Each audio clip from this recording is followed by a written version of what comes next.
لاہور سے گلفام اتاری پوچھتے ہیں کہ میں جس جگہ ملازمت کرتا ہوں وہاں پاس میں صرف دوسروں کے جمعے کا اہتمام ہے، تو ہم کیا کریں؟ آیا ان کے پیچھے پڑھ کر دوبارہ ظہر پڑھ لیں یا صرف ظہر پڑھیں؟ دیکھیے، آپ جس جگہ پر بھی کام کرتے ہیں، اگر وہاں پر غیروں کی مسجد ہے اور اپنوں کے جمعے کا انعقاد کرنے کا سلسلہ نہیں ہے،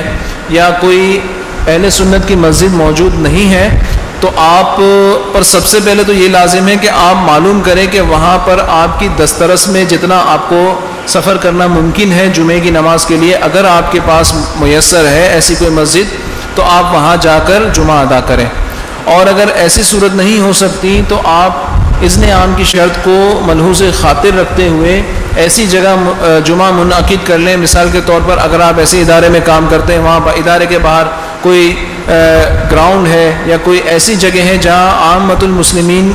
کا حقوق تلف کیے بغیر کسی کونے میں جمعہ منعقد کرنا ممکن ہو، تو وہاں پر آپ کسی باشرہ شخص کی اقتداء میں جمعہ منعقد کریں اور وہاں پہ جمعہ ادا کریں۔ اگر بالفرض کوئی ایسی صورت ممکن ہی نہیں ہے تو پھر ایسی صورت کے آپ کو بلا جماعت ظہر اس دن ادا کرنی ہوگی۔ واللہ تعالی اعلم۔